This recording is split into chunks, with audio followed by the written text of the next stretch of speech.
Good morning, afternoon, and evening, everyone. Welcome to the Gameweek 23 pod of the FPL Wire, powered by DreamSetGo. I'm your host, Zoph, and I'm joined, as always, by my friend, Big Man Bakar. How's it going, buddy? Doing really well, Zoph. I've had a good game week, which could have possibly gotten better had Ronaldo not been in the squad for the Brentford game. I guess I'll come straight to the Greedy. point. So I'll greedy, start so straight by greedy, mourning so greedy. straight Bucker, Wow, away. some greedy. shame, man. No shame. Some shame. No shame. But overall, I'm very happy with the way things are going. I believe I was extremely fortunate in the first place to be one of those who bought Bruno in this week because I publicly shamed Prunil last week for even suggesting Bruno as an option. So for me to buy him was sort of hypocritical, but I just had to buy him because purely by the process of elimination there was no one else left to get as a Son replacement. So I got Bruno in, and there were rumors regarding Ronaldo, so I thought I'd hedge by picking Bruno in case Ronaldo missed out. And thankfully, he scored twice from an XG of zero point 0.3, and I believe I'm very lucky. So there's no reason for me to mourn. And I'll leave the honors to Pranil to talk us about his genius move of captaining Bruno this week.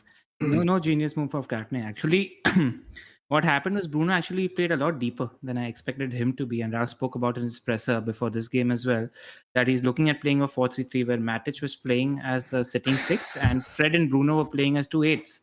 But I just want to say a big hello to my friend Emmy Martinez and hope he enjoyed that dance that he did at Old Trafford. Karma's a bitch. It is. So, Bakar, you had this rumor about Ronaldo not playing. Why did you not share it on Twitter with so many followers that you have? I did not have any such rumor. I suspected it might be the case. There was always a slight suspicion of it happening in one of the games. And there's also a couple of replies I saw when somebody asked you to review. You said, Bruno, seen nothing of him so far. What about that?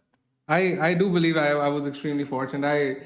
I even when I was sort of watching the game, as Pranil said, he didn't really pass the eye test. In fact, he had two penalty area touches all game. So it was just extremely one of those fortunate things which went in my favor. And um, it's just part of variance, I guess. It's brutal actually that those who got Fernandez in, I mean, the majority of people who got Fernandez in actually could not sort of get to Ronaldo or chose to ignore him because of the rumor. So I mean, the swing when you take into account the captaincy is huge, and it's lucky. It's as simple as that. I think yes, there was slight skill in it as far as the comments that Ragnick made, regarding him playing in the number 10 role, but like 80% of it was just luck, a keeper error, and an error from Sansone, and that was it. And possibly more to come tonight. So who knows? Who knows, indeed. Right, let's kick off first with a quick word from our sponsors. DreamSetGo is India's first sports travel and experiences platform, offering a range of premium, end-to-end, authentic experiences across football, cricket, tennis, F1, rugby, and golf, among others. From matchday hospitality to VIP stadium tours, from private meet and greets with athletes and legends to exclusive access to their training sessions, DreamSetGo curates the most fulfilling sports travel packages for fans like you. And just heard a little birdie, heard some news in the background, which we're going to officially announce as of now. But there's some big deals in place coming for DreamSetGo. Just wanted to put that flare out there. And when it, in case you haven't signed up with Fantasy Football Scout yet, all the stats that you see on our part are from the FFS members area. And I just wanted to give a shout out to Neil and Tom, who've been spearheading the content this year. The articles, the numbers that they put in all the articles, they're just absolutely fabulous. I have an OCD. I don't finish a game week without reading all the articles that are coming from these two guys. And if you want to become a member, just click on the link in the description below. Right, Zoff, lots on the plate today because we were actually debating whether we should be podding on Wednesday or Thursday with the keeping in mind that there potentially could be a double game week announced Thursday or maybe even as late as Friday, according to our friend Ben Krellin. But we thought we'll give Aston Villa enough focus on this pod because they're a good pick, whether they double in 23 or not. And we're going to be looking at a few permutations and combinations of what do we have on the platter today. Right. So first, I thought before we talk about Villa, let's just have a bit of a look at macro strategy. This is going to be the last pod before the international break. And I don't think there's as much on the menu to discuss. So I think it's a good time to take stock. So first of all, this is the chip usage in the top 10K. After game week 22, we see at least one chip has been played. That is the free hit amongst almost half of the top 10K. Even if you're not in the top 10K, what we've generally found, this is a pretty close representative sample which can be applied. It might not be 45%, might be 40 plus or minus 5, but not more than that. So those of us who have a lot of chips still with us are at an advantageous position. Now, these are the fixtures that are yet to be played. Certain teams, Burnley are in fact the only team to have 5 fixtures to play. We see this is from Lego Mane on Twitter. Burnley have Tottenham, Villa, Everton, Leicester, Watford. Okay, fixtures, but you have Leicester with 4 fixtures, Arsenal with 4 fixtures, certain teams with 3 and 2 fixtures. So why we are showing you this will be part of the macro discussion where we have a look at what we should go do with our strategy going forward with single game week players such as Bowen, Foden, De Bruyne, etc. versus the likes I of just double want game to weekers. Go ahead. worth highlighting here which teams do you like which have these pending fixtures. I mean, Villa's fixtures, Burnley at home and Leeds away pending, and they're playing Burnley and Leeds in the next 5 or 6 game weeks as well, if I'm not mistaken. If one of these double game weeks comes in now, I mean, it's just as good as it gets when it comes to Aston Villa. Absolutely. And on the other hand, you look at Arsenal. All their 4 fixtures, they are not easy fixtures. You have Wolves, Spurs, Chelsea, Liverpool. 4 relatively stingy defenses. You don't like that from an attacker's perspective. You don't maybe mind that from a defensive point of view, but you don't like. Bakar, any names you like from the teams you see on here? I mean, I think Aston Villa have a good representation of assets for us, regardless of doubling or not. Dean is someone I am not too sure about because there are other options as well in defense. I mean, City, regardless of the fact that they don't have a double, they have a great run of fixtures coming up, and Laporte is someone I'm personally looking at as well. And he started like 8 of the previous 8 fixtures, Premier League fixtures for City, and he looks to have secured a place in the lineup for the foreseeable future. So I think he could do well, especially at a time when City are actually still sort of on paper. They're still fighting for the title. I mean, in my opinion, the title is as good as done. But I think City will keep pushing hard for it. Definitely. And so worth mentioning also the 3 teams now that do not have any doubles pending scheduling as of now. This might change, of course, with the FA Cup and stuff. City, West Ham, and Brentford. So none of us really have Brentford players, but I think City players, players we're looking to get. West Ham, we all have Bowen. Most of us have Antonio. So what we have now up over here, this is from Mikkel Tokvam on Twitter. He has a transfer algorithm which you guys should all check out. He's mapped out for us. Go ahead. Just giving a shout out to Mikhail. He kindly agreed that we could show this. He shared this on his Twitter as well, and you can check out his Patreon as well, where he does some analytics tables which indicate good picks in the upcoming game mix. And this a very highly rated and a highly successful tool that a lot of top managers use. So just wanted to give that a shout out. So he's taken account most of these permutations, probabilities, including TV, Sky, BT, etc., etc., and he's mapped out the probability of a double game week right now till the end of the season. I would say the ones from 32, 33 are a bit less accurate because they're more dependent on the FA Cup round fixtures, which are yet to be played. Anything can happen over there. But what it does say to me is that a lot of game weeks likely right after this international break, obviously, you see 25, 26, 28, 29. So these double game weeks are around the corner, and I think it's a good time to take stock and assess macro strategy about which teams we should target, possibly which single game week players we should keep, and stuff like that. And it's important to highlight this because there's been a fleeting thought in my head in terms of maybe wildcarding this week, right? And the closer we get to deadline, the further away I'm moving from the thought of wildcarding. And I think it's a good time to jump into that conversation because if you can put on the Ben sticker, Yep. Yes, this is Ben's. So the opportunity that exists here is with Villa's fixtures, like we mentioned. They're facing Everton away, Leeds United at home, Newcastle away, Watford at home, and the 2 games that they have pending are also really, really good ones. So that's opportunity number 1. I own 0 Aston Villa players at the moment. Opportunity number 2 is Manchester City, who are facing Southampton, Brentford at home, and Norwich in the next 3 game weeks. Not that fixtures matter for a team like Manchester City, but I currently only own Cancelo from that City team. And the third opportunity is Rafinha, who's Leeds United are showing signs of coming back to their old ways.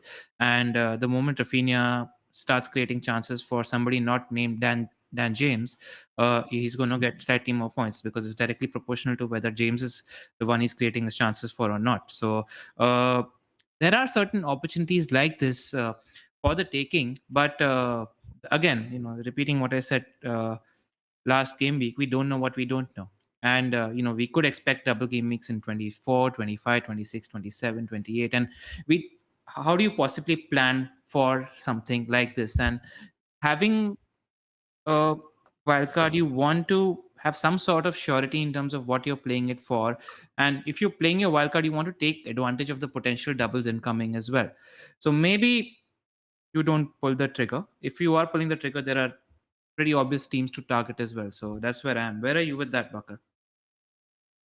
Yeah, speaking of opportunities, I think there are even more than you mentioned. There's one where we can get rid of Chelsea assets because I think their time in our teams is done more or less. They have a couple of blanks coming up in game week 24 and 25.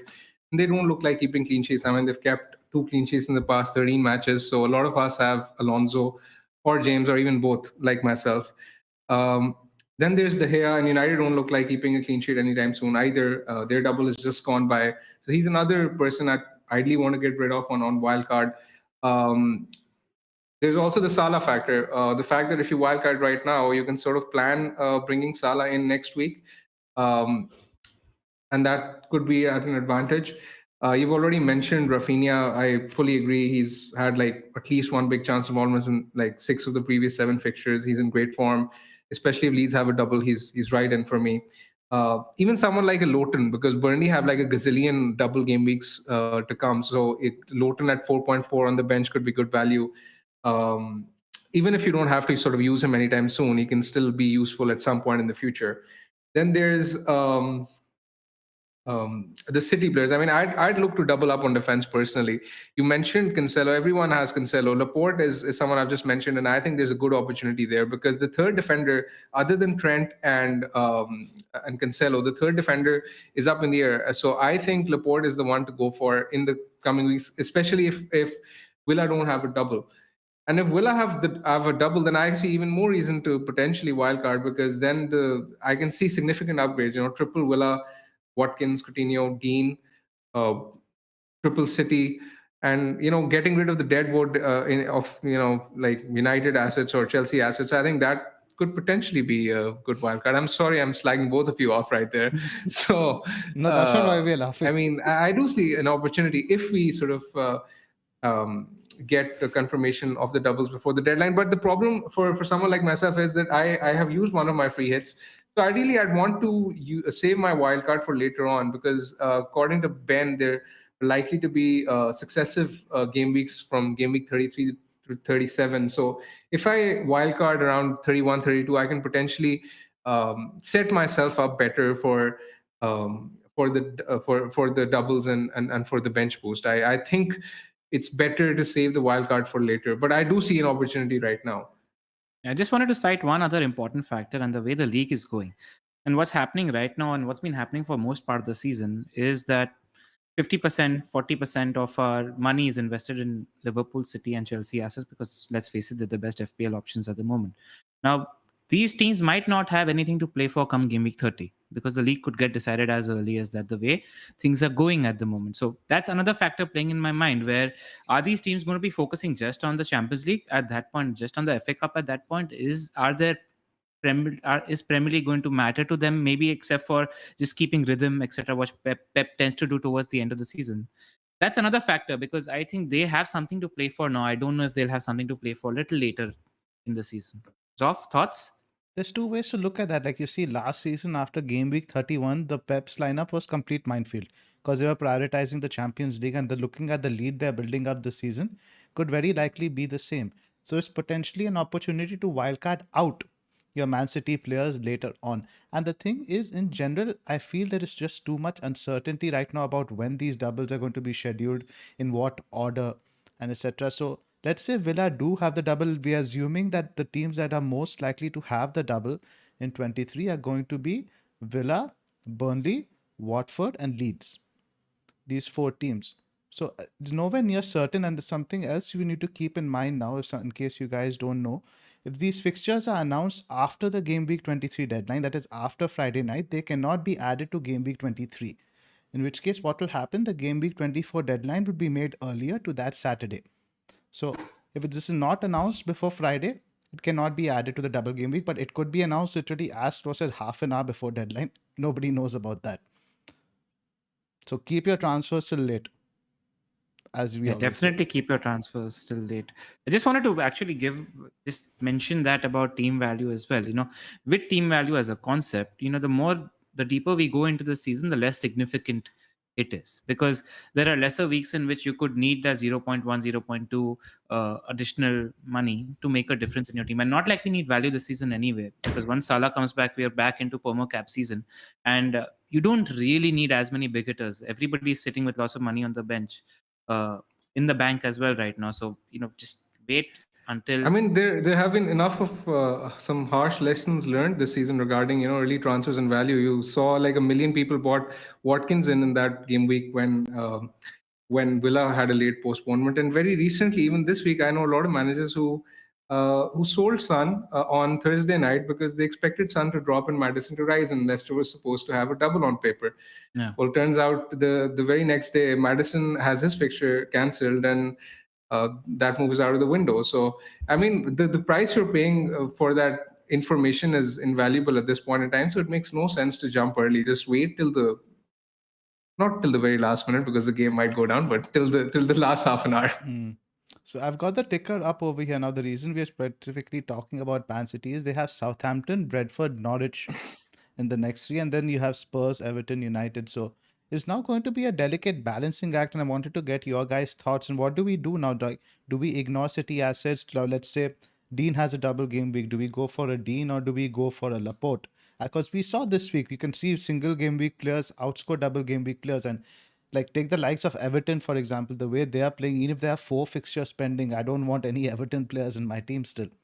So I don't think it's very clear cut that always jump in for the double game week, guys. What should we do with the likes of Bowen?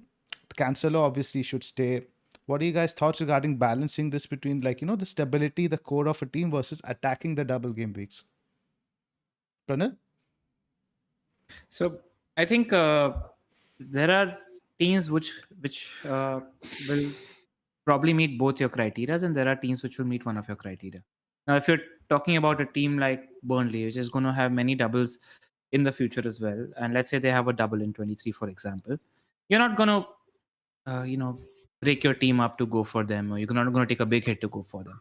Meanwhile, when you're talking about a team like Aston Villa, who all three of us have been very excited by, they have a ton of good FPL options. We've been talking about Villa options all week, and they have a double, and they have a good run of fixtures in the midterm. I'm open to taking a -8 and getting all of them in place, because you want them for the double if they double in 23. That's why, because I know my FOMO when it comes to Man City attackers. When I read Southampton, Brentford, and who else do they play? Norwich, and I read Man City. I mean, every season I'd have at least 2 attackers when Man City is having these 3 terms, and I'd take hits to get these attackers in place, because like I mentioned, they're capable of scoring 10 goals, and I want in on that, right? FPL is about putting yourself in the position to get lucky. That's why I was considering Wildcard a lot. Now, if a double happens for Villa, I think you prioritize that, but get at least one City attacker, and then you make sure that you're having a plan for getting City attackers next week at least, so that while you're missing out on the Southampton game, you're not missing out on the next 2 games. So that's what you do. You prioritize the double game weekers. If the double game weekers are from a good FPL focused team with good midterm fixtures, it's about prioritizing a transfer. So that's where I am. But what about the likes of Bakar? What do you think about the likes of Bowen, Antonio? Should we still keep? Because the fixtures are still good. Look at West Ham. After United, they have Watford, Leicester, Newcastle. Yeah. That's a decision we're going to have to make. I mean, Watford, Leicester, Newcastle, those 3 are good fixtures after United. Even United, I think West Ham should probably score in that one. Bowen in particular looks great. Like he's like when compared to Antonio has 10 big chance involvements compared to Antonio's 3. So I would be far more reluctant to sell him. Antonio, I won't mind selling for someone like Watkins if he doubled, but I have no problems keeping him either. So with Antonio, it's very simple in my head. It's a case of keeping him unless Watkins has a double, in which case I'd sell. As far as the City mids are concerned, I think there's more sort of upside to bringing them in this week if we don't get any news of a double, because in that case then captaincy comes into place for this week, and if captaincy comes into play, then City against Southampton could be a great fixture. And I'm sure we touch on the City mids later, but I think this could be a good time to jump on them, especially if we don't have any news of a double. And also, it's a subjective case-to-case basis, Utkarsh. I mean, like Bakar mentioned, when you're talking about Antonio and Bowen, I mean, we've seen Antonio's looked incredibly leggy in the last 2 or 3 games. He looks like he's done for the season in terms of how tired he looks every game, and he really needs somebody to at least spread the minutes with him. And it's something Moyes mentioned in his post-match presser as well. So I'd be fairly comfortable selling an Antonio, which wouldn't be the case with Bowen, who's basically the center forward and the talisman of that West Ham team. So it's a case-to-case basis where you judge whether this is going to gain advantage, get you more points. So, and again, it's about picking and choosing the battles. I think all of us are going to go through a lot of FOMO in the coming game weeks, especially if the doubles come, because certain managers in 1 week are going to have 4 or 5 doublers, and certain managers in that week might have only one, vice versa. And you move on to another game week, and that manager who had one doubler might have 3 or 4. So you have to Yeah. pick and choose your battles. And I think if Villa double, it's a great bet to make at the moment. Definitely. Let's just quickly touch upon like a Salah route as well. If they do double, I'm actually thinking of getting rid of Ronaldo instead of Antonio, primarily with a view for building funds towards Salah. What are you guys thinking of Jota? Are you going to keep him when Salah is back? I think this was another interesting thing that on a wild card, which you can do is to get rid of Jota, because Firmino's fit now, and if Salah comes into play, then Jota might not be completely nailed. And Robertson has looked incredible. As of you have a slide on Robertson, so you can bring that up. I don't do I I? think this is a good time. I think you must have seen it wrong. I don't have any set thing on Robertson. We have only for Villa. Okay, so Robertson, he's first among defenders for over the past 6 weeks for big chances created and assists, and for second for chances created among defenders. And he's averaging 7.5 FPL points per game, so his numbers are on the up. If the fact is that here to consider here is that Jota now is a bit of a negotiable. At one point, he was cemented in our teams. He's become a bit of a negotiable because there's so many midfielders which are sort of appealing at this point in time. There's the City mids, Rafinha, if particularly if he's have a double, Coutinho, Jacob Ramsey. Who else is there? Salah, of course. I know these guys. Bowen. Madison, even if Madison, Bowen, exactly. So I mean, there's a lot of midfielders who have actually come into play. So I don't think Jota is a must-own at this point in time. So if I was wildcarding, I might even have chosen to go with a double Liverpool defense. I think there's a case to be made for that, especially considering Robertson's form. Absolutely. I think he's got 5 assists or something in the last 7 matches, something like that, I remember reading. So I've got the numbers up here for midfielders over the last 6 matches, sorted by expected goal involvement. Raheem Sterling is all the way at the top, but I think that's inflated by penalties. His XG non-penalty is not that great, 2.33. Salah is there and thereabouts. Obviously, Son Bowen's right up there. Mahrez up there. Jota. Rafinha, 7 chances created last weekend. Has to be up there. Foden. Now, Pranay, talk about Man City mids. We have the UCL also coming now. After this international break, Champions League is going to resume. Who's your City mid of choice? It's a tough one. It really is a tough one. It depends on the team structure, etc., that you have at the moment. For example, I have Bruno Fernandes in my team at the moment. Now, if Villa don't double, I would even consider a Bruno to a KDB, for example, because I want, especially if Bruno's playing as the deeper 8 today against Brentford as well. I'm going to look at that game and decide, make that call. But so if I have the funds for it, I think you go with KDB for the next three. And people are talking about Man City and Champions League being their priority a few weeks later. I think you think about that once this run of three fixtures is done. You want your City players, the big players, for this 3 game weeks, and especially because what we're going to discuss later in the game week in the pod is captaincy. I think the City midfielder against Southampton away is the standout captaincy option this week. Is the most reliable captaincy option this week. So that's also a factor in play until Salah comes back, and then you have much more reliable captaincy options. So if I could make headway to a De Bruyne, I prefer him to a Sterling at the moment, just because he looks like he's a lot more sharper, etc. Sterling's stats, as we see, are a lot better than De Bruyne.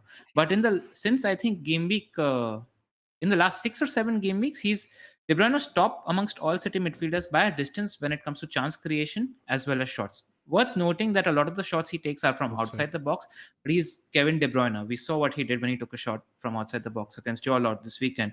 So you don't really mind that when it comes to De Bruyne. He just looks a lot more on it at the moment. So I'd probably say KDB, and then you go for Foden, who's the value pick. I don't think you can afford both Sterling and KDB. If you can, good for you, because it's easy to transition into Salah later. But there is not much between three of them. Sterling gets the volume. KDB doesn't get the volume, but Sterling requires a lot more volume to get FPL points, is what we've seen. So I'd go with Foden just because of the value he offers at 8 million. And if I was to double, then I'd go KDB at the moment. What about you? Bakar? The problem with the City mids is the fact that the goal involvement is likely to be spread. That makes it very hard to predict who's likely to get the points. Now, when I look at the goal involvement this season, Sterling is 20%, KDB is 19%, Foden is 27%. Foden has the best goal involvement, but when you look at the underlying stats, especially in the last 6 matches, Foden's stats aren't that great, and Sterling and KDB are actually producing some very good numbers, especially Sterling. Because when I look at the last 6 matches, Sterling has a XGI of 0.9, which is incredible and almost on par with the best in the league. I think if I was picking right now, I would actually pick one of either KDB or Sterling, because I think I find them to be more reliable in terms of captaincy, especially if captaincy comes into play. And another thing which I like to look out for is matchups. And Southampton have a visible weakness on their left-hand side, where they've conceded 73 chances this season as compared to 59 on the left and 56 centrally. So that's where Sterling is likely to be operating. So I do think Sterling is likely to do well. His underlying stats have improved quite considerably in recent times as well. And another factor regarding City I'd like to mention is the Brentford fixture in Gameweek 24. Now, Brentford are a bit of a tricky team. Brentford's home numbers this season have been very decent. They're actually 5th at home for expected goals conceded, while away from home, when they play away from home, they're 16th for the same stat. They concede a lot of chances away from home. Even this week against Liverpool, they conceded XG of over 3, and I expect City to run riot against them. So I think this is actually a very important decision on which City mid to get, because I think the variance over here could be huge, depending on if you pick the right or the wrong one. And I personally think that De Bruyne or Sterling are the ones to go for, keeping into account the captaincy. Overall, I like Foden for his value, but if captaincy is a factor, then I think I like KDB as well. Another thing I'd like to mention here is the fact that you mentioned that City versus Southampton was the standout fixture for captaincy. There's Arsenal at home to Burnley, which I really like as well. And I know. We'll talk about that. We'll talk about the captaincy. Let's talk about more for them. I want to talk about more of a long-term view. I mean, you're not buying a City asset just for 1 week or for 2 weeks. You're going to buy them for that block of 3 fixtures or 4 fixtures which you're looking at. So let's look at it from that perspective. Who is your pick from the longer run? Keep in mind keep in mind you have to most likely make room for Salah, right?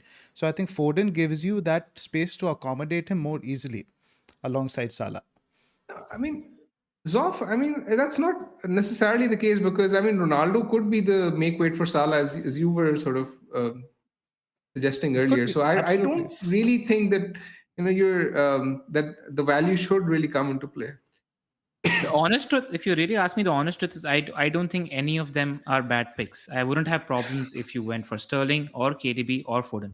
I do know that all three of them are superior picks to Bernardo Silva at the moment just because of how direct they are. But if Yeah. you go for any three of them, I have no problems. Do we It's expect splitting hairs De between these Bruyne to be guys. on pens? Do we expect De Bruyne to be on penalties? Only while Mahrez is out at AFCON. Once Mahrez is I back, think Sterling's going to be on pens correct. irrespective. And Sterling takes when Mahrez starts, but either way, it's usually either or, right? Mahrez or Sterling, they play that right wing slot. So what I Yeah, so noticed I think against Chelsea is that the right side of City was much more effective than the left. Grealish on the left wing was quite ineffective. So I think what's going to happen is Foden is again, rather than play central like he did against Chelsea, he's probably going to be playing more on the left wing. Because I'm just not convinced by Grealish on that side. And I think Foden's considerably better when he plays through the middle. When he plays a bit wide, you see him hogging the touchline a bit, taking a bit more of a creative role. So that's my concern regarding Foden. Who's your top preference? De Bruyne always, but it's an easy answer considering that he's so expensive. But in terms of what I think, in terms of the 8 million price tag, you can't go wrong with Foden. If Villa doubles off, you're going to ignore City mids? Yes, I'm most likely ignoring City mids either way. If Villa don't double this week, I want to save a transfer and see what the landscape is like on the other side of this brick. Just pick. Who will you captain in that case of? Depends if Ronaldo gets through. Today, let's see how Ronaldo looks. I think Ronaldo at home. Are you comfortable captaining him at home to West Ham? Yeah, West Ham are quite leaky. West Ham are leaky, so it depends on whether Zuma is back or not, and Souček is back or not. But if Souček and Zuma aren't playing, then United assets are great captaincy this week. Right. So should we move on to Villa? Go on. I think I'm in the same boat as well. If Villa do end up doubling, then I'd probably go with someone like a Coutinho over Foden. I do like attacking the doubles, so I'd probably do that in that case. But if Villa don't double, then I don't think I'll go without a City mid. I think I'll jump on one for Fernandes. Fair enough. Just one last quick question about City mids. If you own Bernardo Silva, keep or sell? Sell. It's not a hard sell. It's not a hard sell. A hard sell, right? It's yeah. I'd say keep for one more week and assess.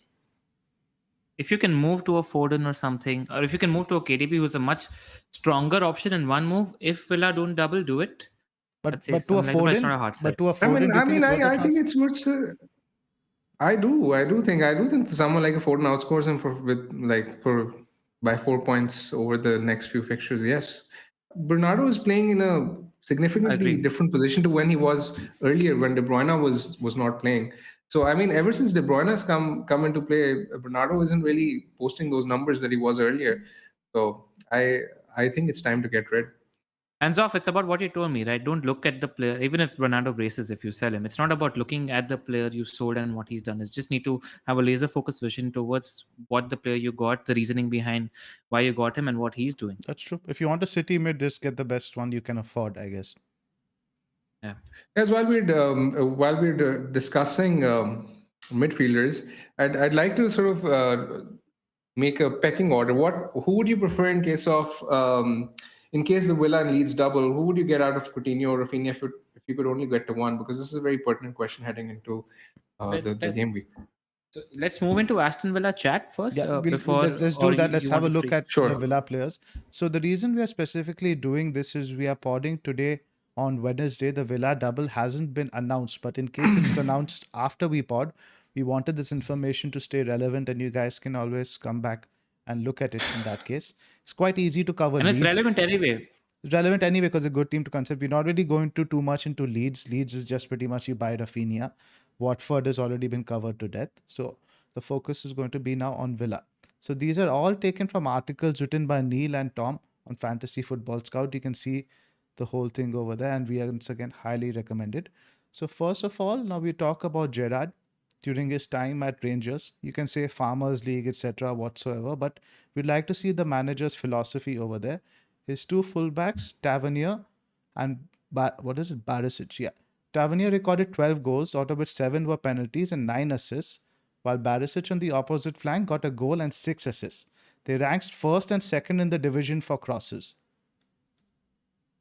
And one second, you see that in the way Dean and Cash are playing ever since Gerrard has come as well. They're bombing forward. I mean, if Dean had a shooting boots out, he had what? 2 chances created and 2 shots and 25 touches in the final third against uh, United. I mean, he was really, really good on some set pieces from one side as well. I do want to mention that he shared those set pieces with Coutinho once he came on. So we don't exactly know who's going to be on set pieces in that Villa team because they've got a few capable of taking that. And I just wanted to mention about Gerrard's defensive record. It's something that we need to talk about. We spoke about this earlier, but in the first 2 seasons before Gerrard came, Rangers on an average conceded 45 to 50 goals. And then after that, he's really, really tightened them up. So once he came in, 27 goals in the first season, 27 goals conceded in the first season, 19 goals conceded in his second season. And in the title winning campaign, they got 26 clean sheets and 13 goals conceded. I think the big factor, though, here is we want to see if Konsa's fit or not, because he's a really vital cog in that Villa defensive machine. And irrespective, we've seen enough from that Villa team to tell us that they are going to be defensively fairly solid, aren't going to make too many mistakes. And you want to go for the attacking fullback from that Gerrard team. Also, a lot of people are making fun about Dean being a troll, etc., etc. And they've not done it. You don't hold on to these things when you're making FPL decisions, because for the fact is that Dean's been one of the best left backs slash fullbacks in the league in the last 3 seasons. He's got 22 assists and 4 goals in the last 3 seasons. That's at 26. So he's averaging 9 returns a season. And that's playing for an Everton team that's not as attacking as Gerrard's philosophy that Zoph is talking about here. So if you're a little worried about target rotation, you go for Cash. I'm not worried. I think Dean is far more superior to what Target offers as a player, and I think Gerrard is very ruthless as a manager.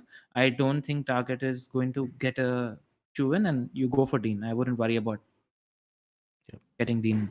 The Dean is a quality left back. Like, so Benitez had a Maserati. I won't say Ferrari. He had a Maserati and he was driving it at 40 miles per hour. That's what was happening with Dean pretty much at Everton. So what's also interesting with Gerrard are his two wingers. Now, the style of which they played, they're very much inside forwards, like what Mane and Salah was. And this should be, I think, of the most interest to us as FPL managers. We don't like necessarily those guys who stay out wide and hug the touchline. We want the guys to have that goal threat. And we see over here, both his number 10s had it. And this is where we expect Coutinho and Buendia to be playing. And I think this role is tailor-made for Coutinho in terms of his style of play. So these are his league career stats at Liverpool. I'll just read through some of them for the guys listening on the audio. In his last season, in 14 appearances, he had 7 goals, 7 assists. The season before that, in 31 appearances, 13 goals, 8 assists. Prior to that, 26 appearances, 8 goals, 5 assists. Now, these are his numbers at Barcelona and Bayern Munich. There's nothing to write home from really from the time at Barcelona. 24 appearances, just 4 goals. And Bayern Munich, the 1 year he was on loan, I think that was under Ancelotti, 23 appearances, 8 goals, 10 assists. So there's no doubt the talent is very much there. Just needs tapping into in terms of Coutinho. Now, some quick numbers from Dean from just that one match sample that we have. He took 2 shots at the box, created 2 chances, which was ranked second for Villa. Penalty box touches, he was third. Final third touches, he was second. Passes received in final third. Great attacking numbers. And we also Now, go ahead. I was just doing the last slide now, this tweet from Yonkers FPL. This is his career non-penalty XJ plus XA rather for Dean. It's right up there with the likes of Robbo, Chilwell, close to even Alonso, Cancelo and stuff. So his attacking numbers are elite. He's behind only Robbo and Trent for assists in the last 3 seasons. So that's the caliber of the player we're talking about. Right. So what do you guys have a thought to say about Bakar? Yeah, I mean, I won't read into his numbers this season because even when he joined Villa, he sort of clearly said that, Benitez was, the exact quote is that Benitez asked me to be a bit more of a defender this season. My first job is to defend. I'm a left back.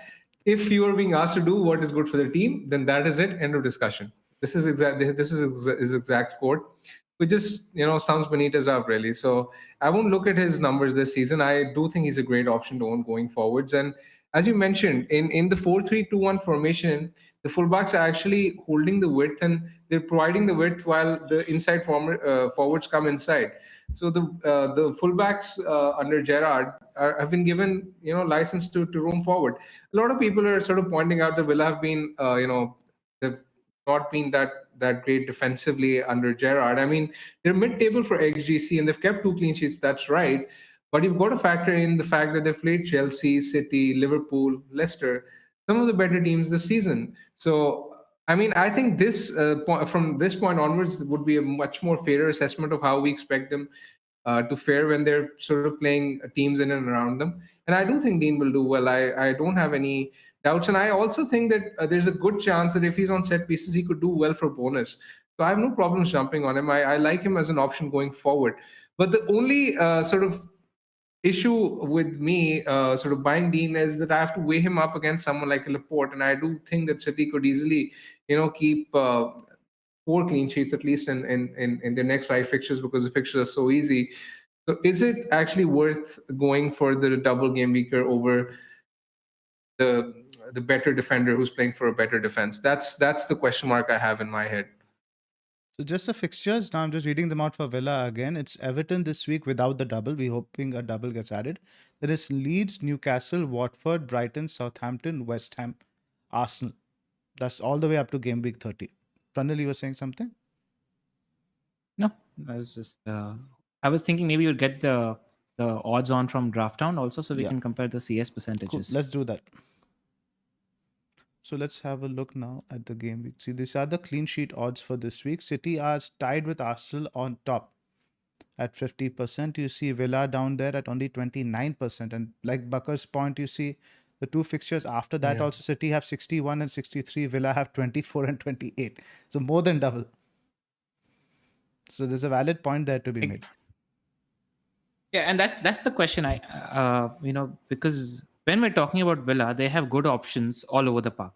They've got Cash, Dean as options at the back. Martinez is a good option as a keeper as well. In midfield, they've got 3 legit options. Ramsey is an option, Coutinho is an option, and Emi Bundia is an option, and up front Watkins is an option.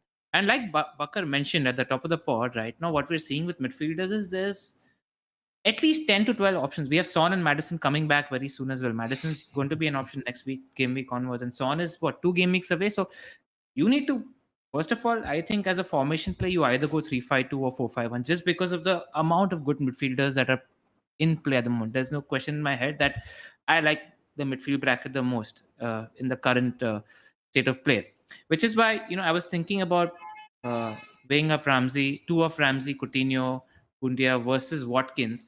And in my head, I'm like, I actually like Watkins as a forward option a lot more than the other options that are there in the forward bracket, which is why it might just go one midfielder from that Villa team.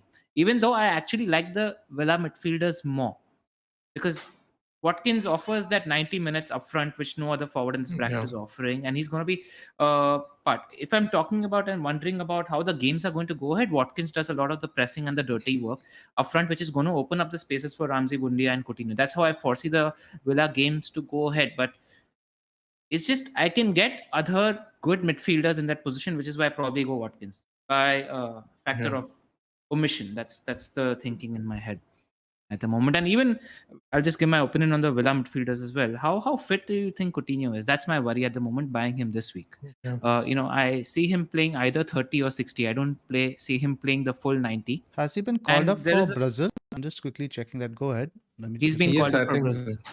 Yeah. He is? Ooh, that's Yes. not ideal. That's not ideal. That's not ideal. That's a risk with Zoph. That's a risk with Rafinha as well. I mean, Rafinha is not a problem because they don't have 3 matches. They have the usual 2 matches. So Rafinha, if he plays on Tuesday, Wednesday, he can come back and play still. Coutinho, the problem is because he's not played for so long, he plays significant minutes for Brazil. Villa might handle him with kid gloves when they come back. Exactly. And Villa have options, not like they don't. They can just throw in Ings there and play Watkins on the wing and they're covered. So it's not like it's a big problem position for Villa at the moment.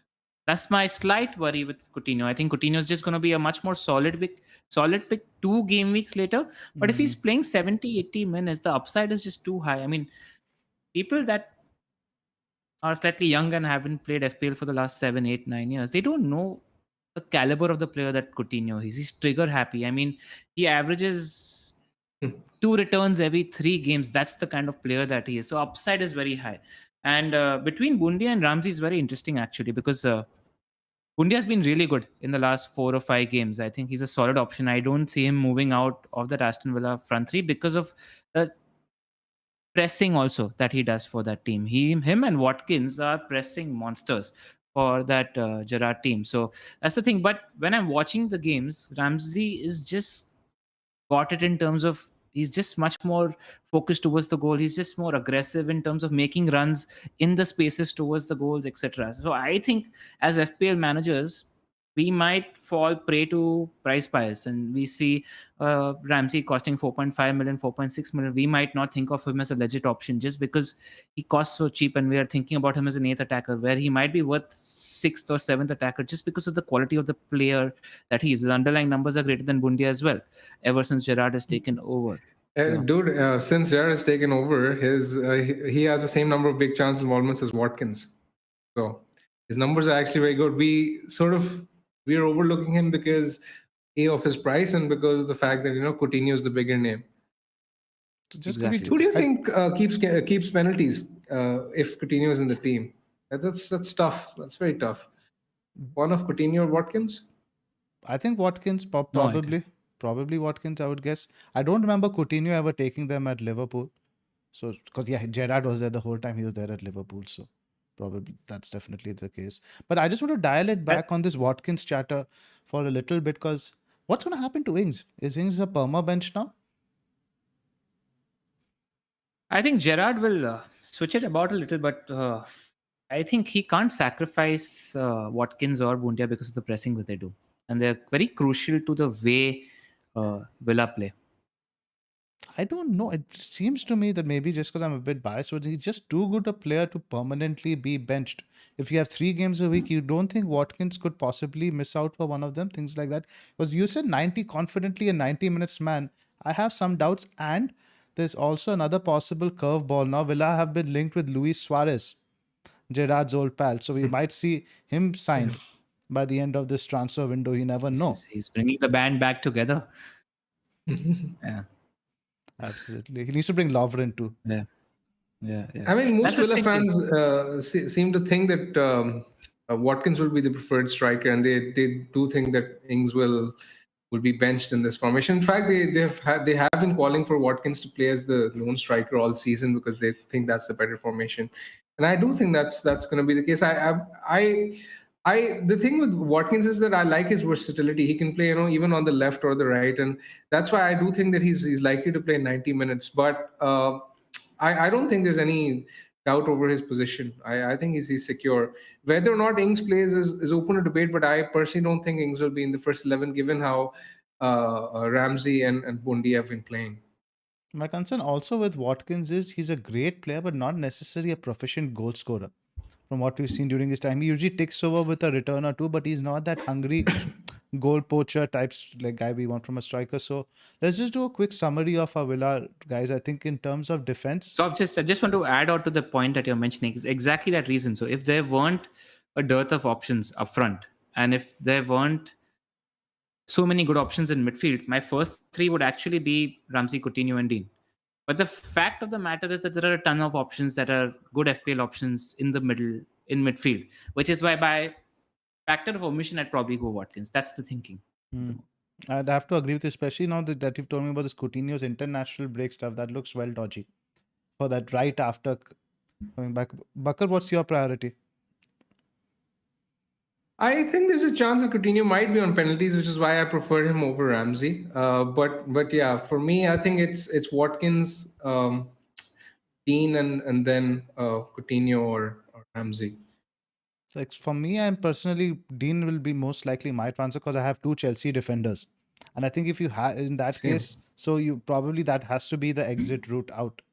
So I think Dean would probably be in. Coutinho, that or Laporte, but I'm more likely to go in with Dean because City, you know what, I found it very interesting that they played Stones and Laporte over Diaz in a number 1 versus number 2 game. He's got so much trust in those two, and the reason, like you see, why Diaz was such a star last year is because he was completely nailed. and his spot alongside like Yeah. Stones was assured. Now with Champions League coming up, it could be again be Stones and Diaz any game. It could even be Stones and Ake. Pep's much more gung ho with that this season. So I'm just a little bit worried with that regarding Laporte. Zoff, you can play Trent, Cancelo, and Alonso. You've just got the odds on. Look at Chelsea; they're high up for clean sheets. I know, Of but I'm just talking odds about more this of week. a long-term thing. That's A and B. Yeah, I Chelsea get are in it. tatters. Yeah. Like you mentioned last pod, the odds will always be good for like the big teams, especially at home. But Chelsea are not in a good place. Even though Spurs didn't score against us in the Carabao, I don't have a good feeling about this weekend's game. Yeah. Not very Your top optimistic. 3 Villa assets, Zoff? Dean, obviously in defense, I think defense becomes another category altogether. So, like you mentioned, that with Coutinho, there's a bit of a game time risk and there's more of a dearth of options up front. So it would probably be Watkins, Coutinho, Ramsey. I wouldn't be look at Buendia. Buendia, I'm still not that convinced by. Yeah. Agreed. Yeah. For me, if picking objectively, it'd be Dean, Coutinho, and Ramsey. I'd still, despite all those doubts, I'd just pick Coutinho because he's Coutinho and he's capable of getting a brace even in 30 minutes. Even when he came on against United, that gave the Villa team such a lift. Like all the players were looking only for Coutinho. Like when they got the ball, they were just giving it to Coutinho. That's what was happening, and that's what I expect to happen. So even if he gets, fewer minutes maybe for one game week, over the period of the midterm, you want the right Villa asset in your team, and I'd go Coutinho. Right. So if we do have the double game week announced, and let's say the fixtures are Villa versus Leeds and Burnley versus Watford, who are going to be your top 3 transfers to prioritize? So I think it depends on the structure of your team. Like it genuinely depends on the structure of your team because Antonio is more disposable than Bowen. So then you get Watkins for Antonio, which is what I think most of the community is going to do. A lot of people are sitting on Chelsea defenders, which they're going to convert to Dean. And then it depends on whether you have somebody in midfield who you can offload, and you get Rafinha on Coutinho. I think those two mids need to be prioritized. I'm surprised it took you so long. For me, I would be just scrambling over, falling over my desk, just trying to get Rafinha in my team in a double. No, hands down, without a question for me, Rafinha would be the one I would prioritize above everybody else. Probably the second one would be a defender because I have the slot over there. And the third one would be the striker and Watkins because most likely you'd be selling the likes from Ronaldo. I don't think the fixture is too bad this week. But again, it comes in the longer term play in terms of raising cash. I don't have money for Salah right now, so Ronaldo to Watkins might be something I do purely for the cash move next week. Zoff, do you think there's value? And I've been thinking about this. I want to actually ask both of you because to get 3 City players, including 2 midfielders, to get 3 Villa attackers, and to get Raf in place, I require either a wildcard or a big hit, -12, -16. Do you think there's value to just play this game week on a free hit because there's a lot of opportunity this week, and then slowly do the same transfers next game week onwards? No. Anything that No? using I the mean, chip now in because- current environment, I just don't know. Just doesn't feel right. We're hoping things stabilize after this international break in terms of all these postponements and stuff, but you just don't know that this even form is a bit inconsistent. Teams are a little bit tired. Everything's out. I don't think now's the time to be using chips. And if the double does happen, worth noting that the second round of the double game week will probably be after 14 days, right? So that's also an important factor to consider. Exactly. You never know what's going to happen with the injuries, etc., etc. I'd be much more comfortable. I don't like the idea of free hitting. You could at Yeah, least. but I don't, Yeah, Zoff, go ahead. No, go ahead, Bakar. I was just going to say now if the double goes to 24, it's a bit of a different prospect because it's much more closer to the event. But imagine now playing the free hit and then waiting 2 weeks for that final game to be played. There's too many things that can go wrong in the middle. Sorry, Bakar, go ahead. Bakar, you were saying you're not against the idea of wildcard. I was gonna say I don't mind using a wildcard this week, especially if Villa and Leeds double, because that's 4 players I'd want straight away. So I might for my team it's like -8, -12, and a few other upgrades I might make elsewhere as well. So I can see some merit to it, but I won't definitely look at free hitting. I don't think that's worth it. I think as much to a -8 is fine, especially if you're bringing Villa players, because we like the run for the next 4 or 5 games. Yeah. I just want to touch on that wildcard thing also, right? Because Villa are a team who are not going to be in Europe, so you don't mind holding them until and they play in 30 for sure. We know that. their game against Arsenal in Game Week 30, which is the big blank game week, is going on for sure. So you don't mind that because you're probably saving yourself a free hit in 30 if you're going 3 Villa on your wildcard. Outside of that, if you get 3 City, which are a good midterm pick anyway, you get a placeholder in place for Salah, or you keep Salah in there if you're going for Ramsey as a 4.5 million midfielder. Trent and Cancelo pick themselves. I think when it comes to the budget defender price bracket, Aitnuri picks himself, Dean would pick himself, up front Broya would pick himself, Watkins would maybe pick himself. There's a wildcard team out there which sort of picks itself for this midterm, so. But it could change immediately now if you have big doubles for Spurs, etc., and like 25, 26. It changes like that. Yeah. Exactly. Yeah.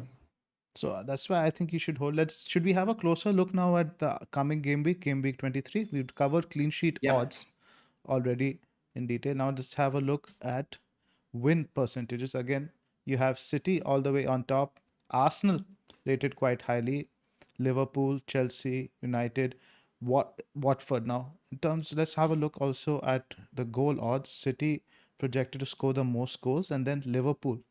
What about Jota as a captaincy shot? What did you think of him versus Brentford? Yeah. Bakar? I think that I actually looked into this, and Palace are actually third for expected goals conceded at home this season. Only Chelsea and City have a better home XGC. But the thing with Palace is that they haven't actually faced any of the tougher sides at home this season. Liverpool, City, Arsenal, United, Chelsea, they haven't played these sides at home. So it's actually very hard to figure out how they do against top side. I personally won't go there with Jota because I think Palace have a decent defense at home, and they're probably going to make things difficult for Liverpool. Maybe he's going to score once, but I don't see much upside to it. Yeah, I'd cap Rafinha over Jota this week if there's no double. That's interesting because Rafinha, the only issue we keep talking about, right? He doesn't get those big returns. He's good for your 6 to 8, but it could change. It's Newcastle. Bamford could be back this week. Bamford could be back. Yeah. He was closed last week, so.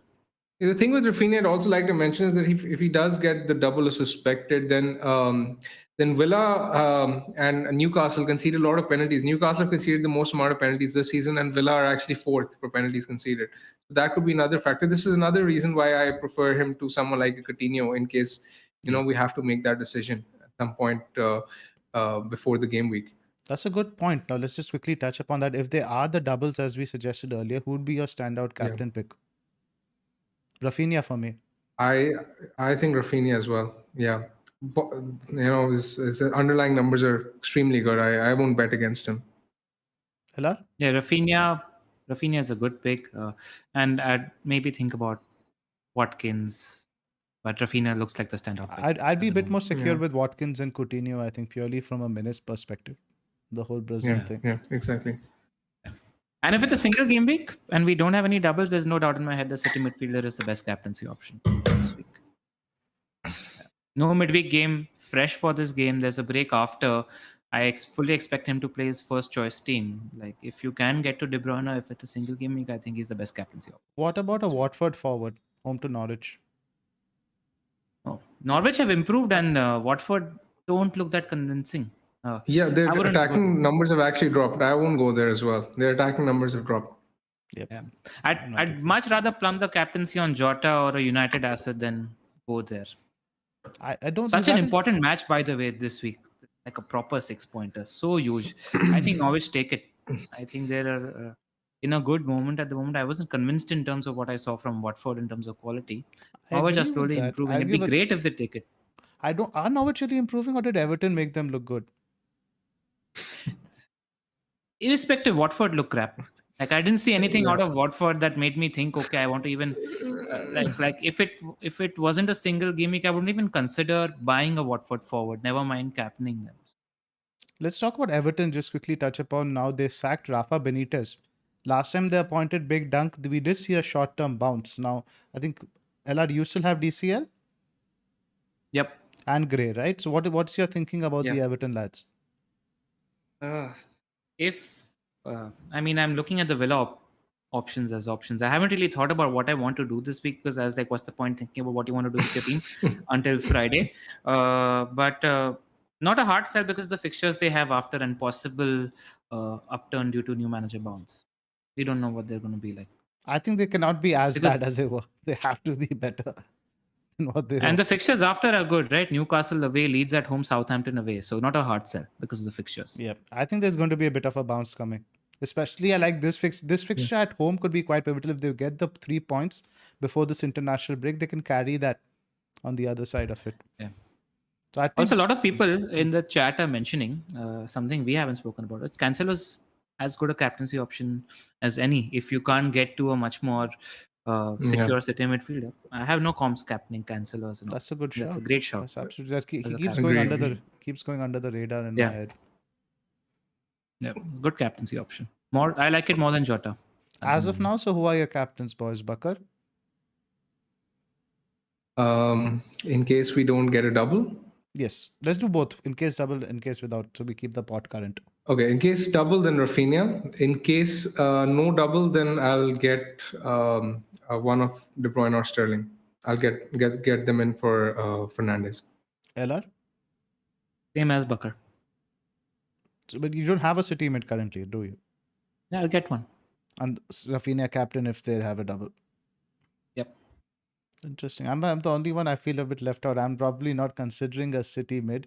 I'm hoping that Southampton can put up a bit of a fight. They've only lost one game at home all season. So I'm hoping it'll be more like a 1-0, a 2-0. It goes back to pod 1 of the FPL Wire ever. It's your scene with the city midfielders. It's just been an emotional time for you and city It's midfielders. been There's a so- little bit of a thing going on between you and city mid. So I think that's So just gone on. I went back and watched it again. The quote I made was that I wake up in the morning and I ask myself, is Foden going to start today?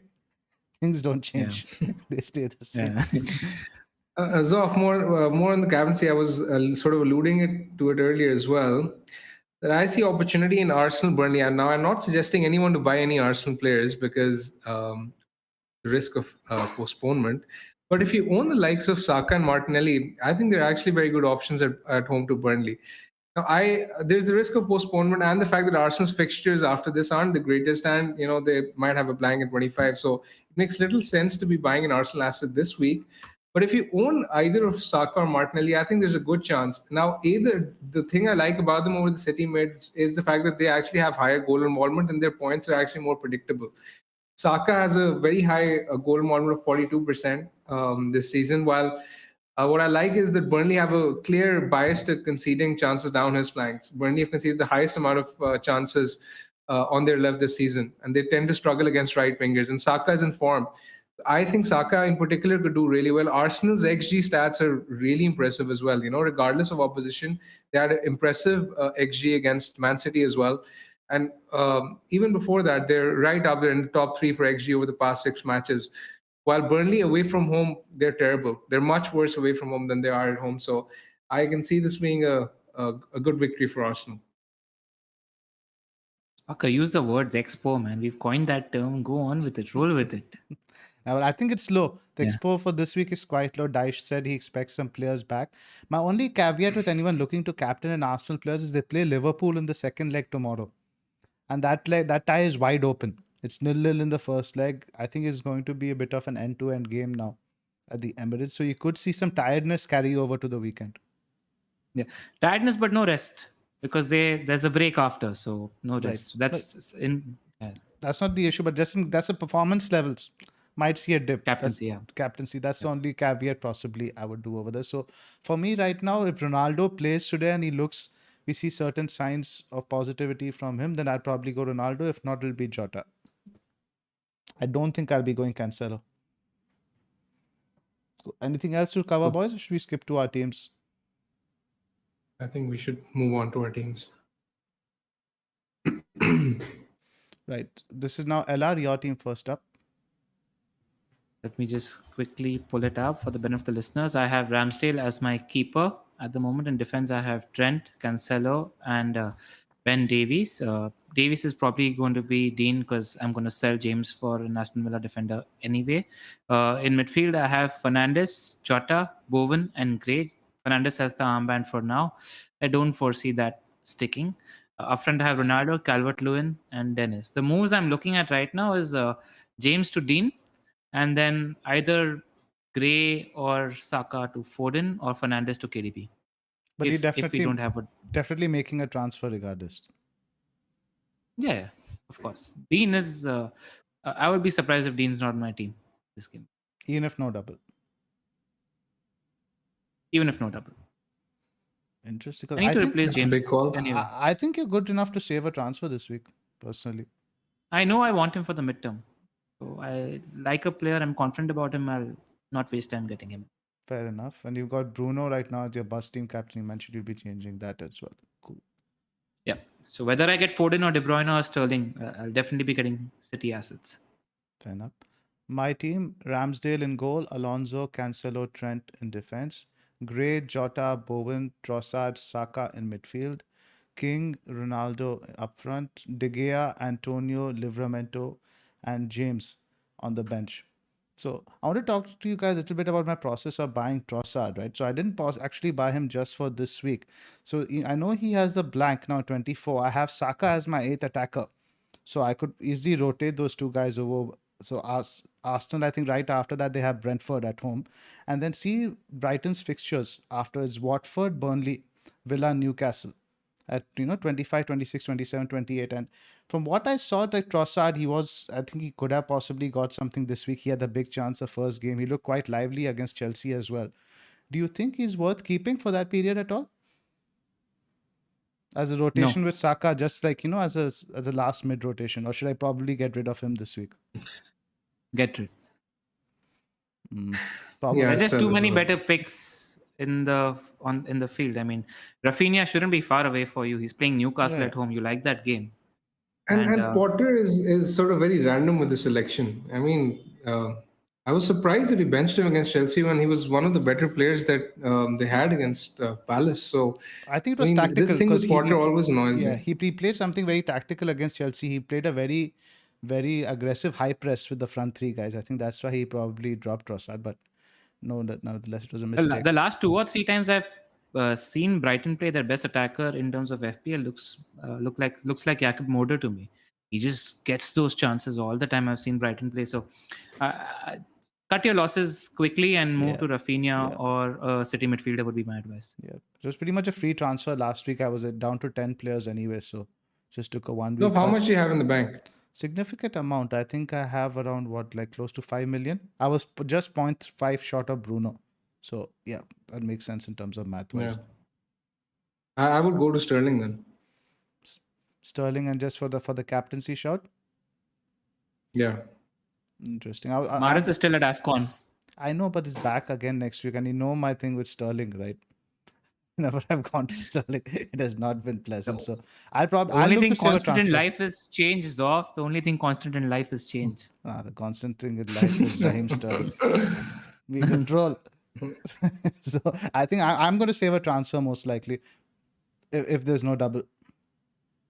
We'll see about that. I'll try pushing you into getting a City midfielder. Zoph, can you get to De Bruyne? I assume you could get to De Bruyne. I couldn't get to Bruno, so how can I get to De Bruyne? Okay. Cool. Just downgrade a Chelsea defender, Zoph, and you're there. But then I have to go really cheap. I have to go only for 4.1, 4.2. I have to go to like Nouri types. If you can go to 4.3, Ait Nouri is great. Something to look at. Your team up next. I think this is what Bakar. He won't do it. You no need to convince him. He won't do it. Who's with Foster, De Gea, and goes through Bakar? Your team, right? Yeah, I have Foster in goal. I think I expect both West Ham and Norwich to score. So I might swap them actually around because De Gea has more chance of saves. But I'll say it's a 50-50 decision. In defense, I have Trent, Alonso, Cancelo. I'm happy to hold Alonso this week. I think there's a chance of a clean sheet against Spurs. Chelsea defense is usually decent at home. So, I mean, I'm not as averse to selling Alonso as I'm not that keen to sell him as a lot of other people. At least this week, I think he's an okay hold. In midfield, I have Bowen, Fernandes, Jota, Gray. Up front, I have King, Antonio, Ronaldo. So in case there is no double, then I think I'm going to move from Fernandes to one of the City mids and captain him. But in case we have a double, then I think I'm going to jump from Antonio to Watkins. Perhaps from Fernandez to Rafinha or Gray to Rafinha, and I will. In that case, I'm going to sell James for Dean as well. And bench Alonso. So I'll probably take a big hit, probably a -8 for me in case we get a double. I want to give a shout out to Pras. In the chat, he mentioned a good thing, is saying that if you're going either KDB or Sterling, you're booking a transfer to Salah as well. Because if you're not able to fund more in without losing KDB or Sterling, you're booking a transfer. But I think it's important and it's worth it because of the captaincy conversation. But it's something you need to keep in mind while getting in these big city midfielders, is how you're getting in Salah as well. Correct. Couldn't be an oversight. Correct. Because I have to sell Ronaldo if I need to get in Salah and alongside like the city mid. So it's additional transfer just to be balanced out with the captaincy.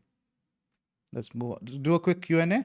Yeah, 10-minute Q&A. Yeah, we can do. But usually, from my experience, if the captaincy is the single most important thing in my opinion in FPL. So, in the long scheme of things, if the captaincy is a success, then I don't think 4 points is too much of a price to pay for. Correct, but it's only really this week you need it, right? Because again, we are back to Salah perma cap next week, which I really miss already. So ultimately, it's just a no. But like this is something actually worth discussing. If you go for De Bruyne or Sterling this week, would you actually sell them when they have Brentford at home next week? I don't think I will. Definitely not. So you sell Ronaldo then. That's the thing. Despite Ronaldo's good fixtures. Sell Ronaldo effectively. And it's not going to be easy. Yeah. Burnley away, Southampton at home, Leeds away. So you're going to think twice before selling. So you don't. Yes, but I'd be slightly more comfortable doing that because Ronaldo won't be a captaincy option despite his easier fixtures. When you have Salah and when you have the City mids, then Ronaldo is unlikely to come into play. And Burnley might never play. You never know. Quite possible. Cool. Let's send in your question, guys. Let's just do a quick 10-minute Q&A.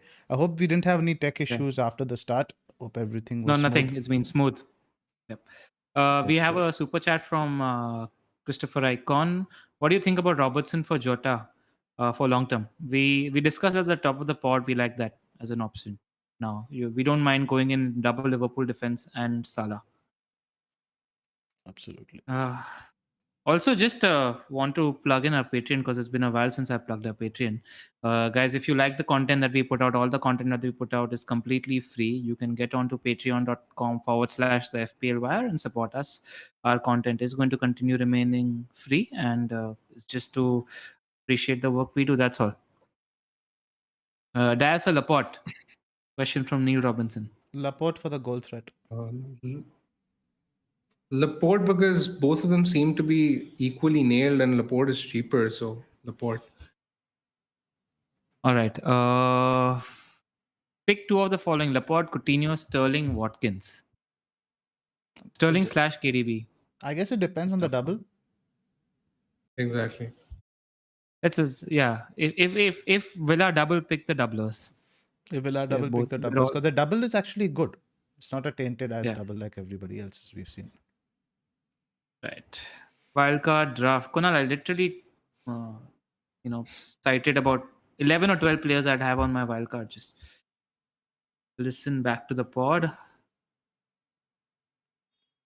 Mount a sell or a hold? Sell. Hard sell.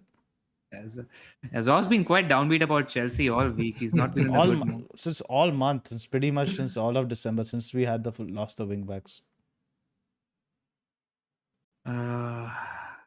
Ryan is asking, is Ronaldo really a straightforward sell when United still have a great run of fixtures? You guys still prefer City mid over him? I do. It all depends on who else. I think I prefer City mid as well. I don't City in attack is just far more convincing. Just another beast. Zoph? I'd prefer a Foden, for example, because in terms of you can use their money somewhere else, but I don't know about the likes of a KDB or a Sterling per se. I think my answer would change depending on what we see from United tonight. I know if Ronaldo braces tonight, then all three of us are going to say no, Ronaldo. Exactly. The thing is, with Ronaldo is I think if the only sort of route to get all three is Salah, Ronaldo, and Foden, like sort of Pras was suggesting earlier. But that would sort of Then you For can't that, have the you'd deep have squad. to You can't have the compromise deep. on the Yeah. City captaincy this week. I mean, Or you can't. can go with Foden as a captaincy option this week then. And you'll also have to compromise your squad depth, right? We've all been rolling with like a 15-strong squad. Now is when we're looking like, then money is going to start to like become tight. I still have Brown Hills off. Mm. And you also Apni have merzi. Bruno vice captain. Hamari marzi. All right, I think let's cap it for now since it's a short turnaround. We're at close to 113 minutes. I think Cool. let's not push to. I think we have one more question, and then after that, guys, stop with the questions. And no more super chats. Had Ramsey and Bruno see this week. Gameweek rank 3K. Wow, nice. And he's targeting Rafinha, Coutinho, and Dean for Gameweek 23. Nice work, Biswajit. That's it, guys, for this week. We'll be with you, not maybe next week because there's a break and we'll take a break. We'll let you know on our socials about any pause that we're doing in the IB. And if not, we'll see you before Game Week 24. Good luck this week, guys. Any last words, boys? Nothing much. Good luck this week. Let's hope we have a double. Good luck. And those Good luck matches for actually tonight. get played. Yeah. I hope we don't have a double. I hope we don't have a double. I hope that double's I hope we 24 do. so that I can get a City Midfielders this week and not worry about the FOMO there. Fair enough. All right, guys. See you Yeah. later. Okay. See you. Take care. guys. Good luck.